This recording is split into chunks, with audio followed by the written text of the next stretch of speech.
Assalamualaikum warahmatullahi wabarakatuh. Pada kesempatan kali ini, kami akan mempresentasikan tentang investasi syariah menurut pandangan Greget Kalabuana.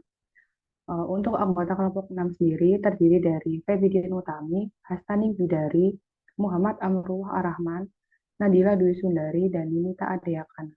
Next. Greget Kalabuana sendiri adalah seorang analis keuangan Islam di UNDP dan memiliki fokus di bidang investasi syariah sejak tahun 2009. Beliau juga merupakan salah satu alumni FEB UNS. Next.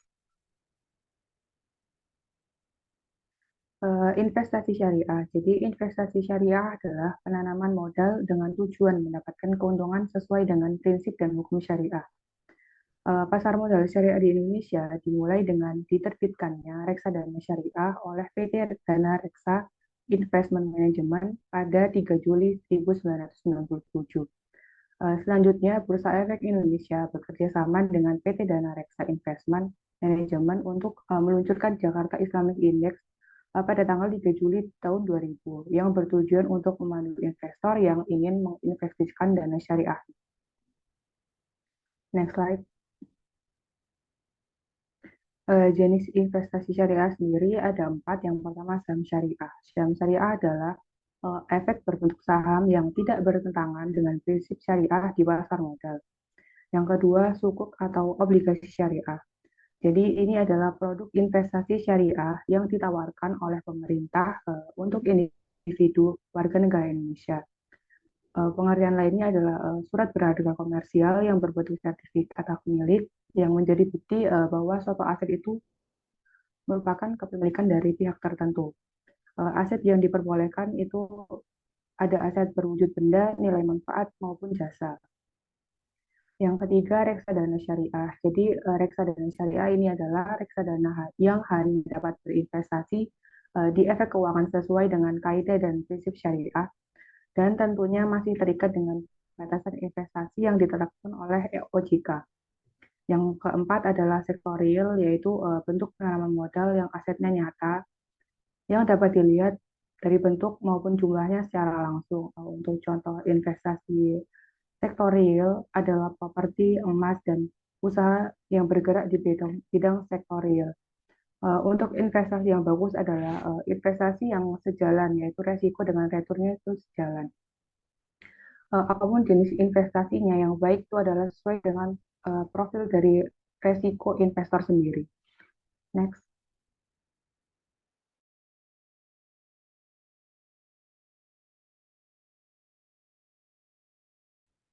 Baik, berikutnya adalah pemahaman agar kita itu terhindar dari investasi syariah yang bodong.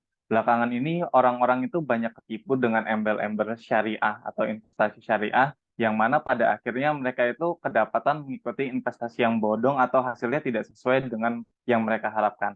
Oleh karena itu, Greget Kalabuana memberikan 5 saran yang harus dipahami oleh kita semua agar dapat mengerti dan menghindari investasi syariah yang bodong. Yang pertama adalah halal. Halal ini ditentukan dengan adanya sertifikasi dari Majelis Ulama Indonesia atau MUI. Sudah pasti kalau ada sertifikat halalnya, maka itu sudah pasti halal. Terus kemudian legal. Nah, legal ini tentunya terdaftar nih di OJK dan juga di lembaga penjamin simpanan. Kemudian logis. Nah, logis ini tuh mengacu pada diri kita masing-masing. Kita tuh harus sadar bahwa investasi itu memberikan return sesuai dengan resikonya. Kalau dia memberikan return yang sangat besar tapi terus dengan embel-embel tanpa resiko, itu tidak logis dan indikasi bahwa itu adalah investasi syariah yang bodong. Kemudian maslahat atau kebermanfaatan. Investasi syariah itu mencari kebermanfaatannya atau manfaat apa yang kita bisa dapatkan dari investasi. Jadi kita tidak melulu hanya investasi syariah itu untuk kepentingan dunia atau mendapatkan timbal balik berupa uang, tapi juga dapat ke kepentingan sosial gitu manfaatnya. Yang terakhir adalah barokah. Ini adalah tujuan utama dari investasi syariah, di mana kita akan mendapatkan keberkahan dengan melakukan investasi. Boleh di next? Nah, keuntungan dan risiko dari investasi syariah. Jadi investasi syariah ini pada dasarnya memiliki keuntungan yang sama seperti investasi pada umumnya, yaitu timbal balik atas modal yang kita serahkan untuk investasi. Nah, resikonya itu selalu tetap ada sesuai dengan profil investornya masing-masing. Kalau kita menginvestasikan pada saham, tentunya risikonya itu pasti tinggi. Nah, tapi investasi syariah itu fokusnya tidak hanya return di dunia, tapi return juga di akhirat kelak nanti. Jadi, bagaimana resikonya itu tergantung dari profil investor itu.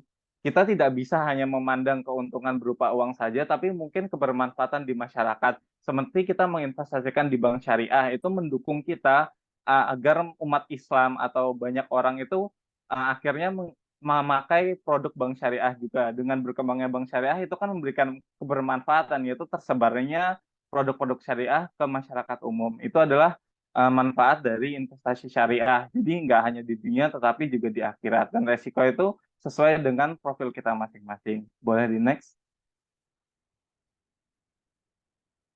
Nah, ada tingkat resiko juga di dalam investasi syariah. Ini juga sama kayak investasi pada umumnya. Dari yang paling kecil itu ada tabungan, lalu deposito, obligasi, reksadana, hingga paling tinggi saham.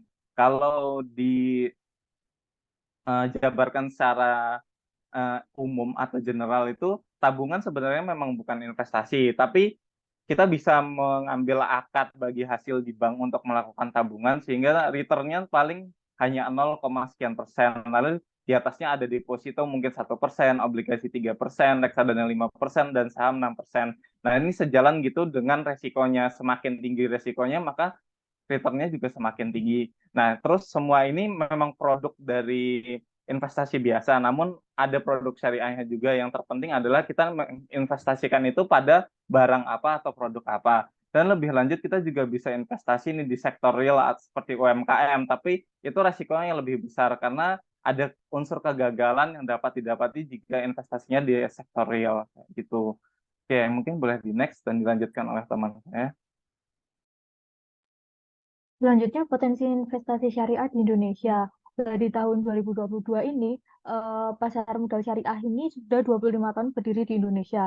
Namun saat ini literasi pasar modal syariah masih sedikit, yaitu hanya sebesar 15%, dan sejauh ini masih ada 4% saja orang di Indonesia yang sudah mencoba pasar modal syariah. Akan tetapi, menurut Greget ini, potensi syariah investasi syariah di Indonesia saat ini itu cerah atau bisa berpotensi baik untuk kedepannya karena melihat dari supply and demand masyarakat dan pasar modal ini sesuai dengan konsep pembangunan yang partisipatif. Kita tidak hanya bergantung pada APBN dan pajak, tetapi juga lewat pasar-pasar modal untuk pembiayaan yang sifatnya membangun negara masyarakat. Pasar modal syariah di Indonesia juga semakin banyak inovasinya dan semakin banyak pilihannya.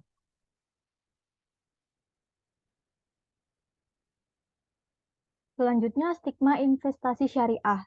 Investasi syariah ini bersifat halal karena bisnisnya tidak bertentangan dengan syariah dan juga tidak bertentangan dengan hal lain yang universal. Investasi yang syariah ini dilihat dari sisi negatif dan positifnya. Investasi syariah ini menyeleksi dengan tidak mendukung seperti adanya narkoba dan tidak mendukung peperangan dengan menjual senjata. Investasi syariah yang ternyata memiliki manfaat untuk masyarakat. Seperti contoh di luar negeri itu pasar modal di Amerika, di Malaysia, dan juga pasar modal yang ada di beberapa negara lain itu ada indeks syariahnya. Mereka melihat dari nilai-nilai yang didapat dari pasar modal tersebut yang memiliki banyak manfaat bagi masyarakatnya. Selanjutnya yaitu cara berinvestasi syariah di UMKM. Cara berinvestasi syariah di UMKM sendiri ada dua, yaitu secara langsung dan lewat platform peer-to-peer financing. Secara langsung itu seperti misalnya ketika kita punya uang sekian, kita ingin membantu UMKM di daerah kita. Ya udah kita langsung bantu mereka berbisnis, nanti kita tinggal atur akadnya mau bagaimana. Selanjutnya, kalau lewat platform peer-to-peer financing yang fokusnya syariah, kita tinggal menaruh uang kita, nanti si platform tersebut akan mengatur dan matchingin uang kita akan ditaruh di UMKM yang mana. Next.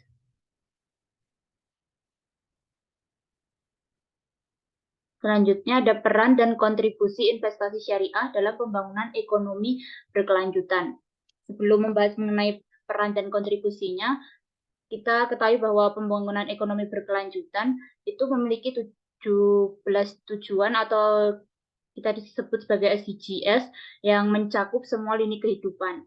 Dalam mewujudkan 17 goals dari SDGs, kita itu perlu pembiayaan. Pembiayaan dari pemerintah, misalnya dari pajak dan APBN saja itu tidak cukup. Maka dari itu, kita perlu sumber pendanaan yang lain, seperti filantropi, keuangan syariah, investasi, pasar modal, dan lain-lain. Kemudian peran investasi syariah terhadap SDGs itu tergantung instrumen apa yang kita pilih. Misal nih, kita mengambil suku atau obligasi syariah yang diterbitkan oleh pemerintah. Nah, ketika kita membeli, ternyata uangnya itu digunakan untuk membangun jembatan, digunakan untuk proyek-proyek hijau seperti pengelolaan sampah dan lain sebagainya.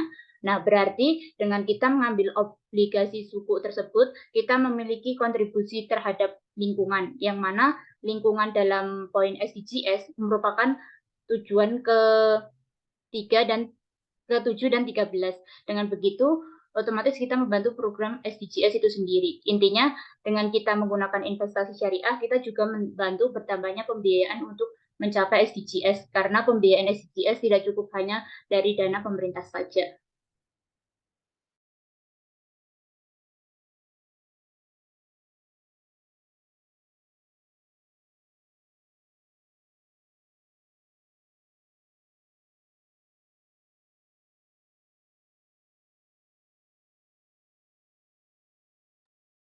Selanjutnya akan dibahas oleh rekan saya.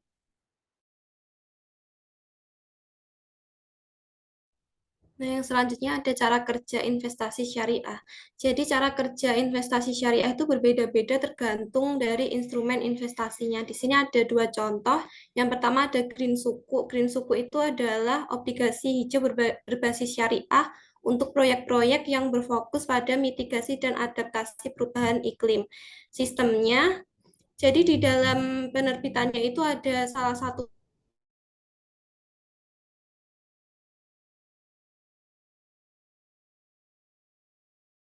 kemudian. Lalu ada contoh yang kedua itu ada reksadana. Di reksadana itu ada cara kerja dengan memberikan sebagian dari manajemen fee untuk membantu masyarakat. Next.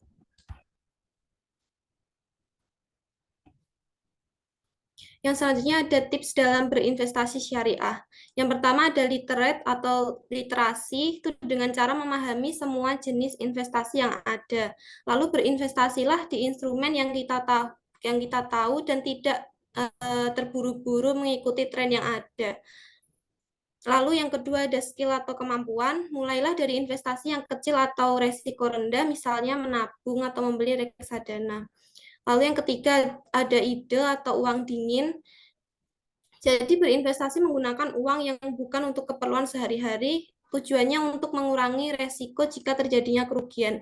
Lalu yang keempat ada mempunyai tujuan keuangan, buatlah perencanaan keuangan yang baik dan benar sebelum melakukan investasi. Next. Nah, di sini ada referensi yang kami pakai, itu kami memakai sumber dari YouTube. Next. Sekian presentasi dari kami. Bila ada salah kata, kami mohon maaf. Terima kasih. Wassalamualaikum warahmatullahi wabarakatuh.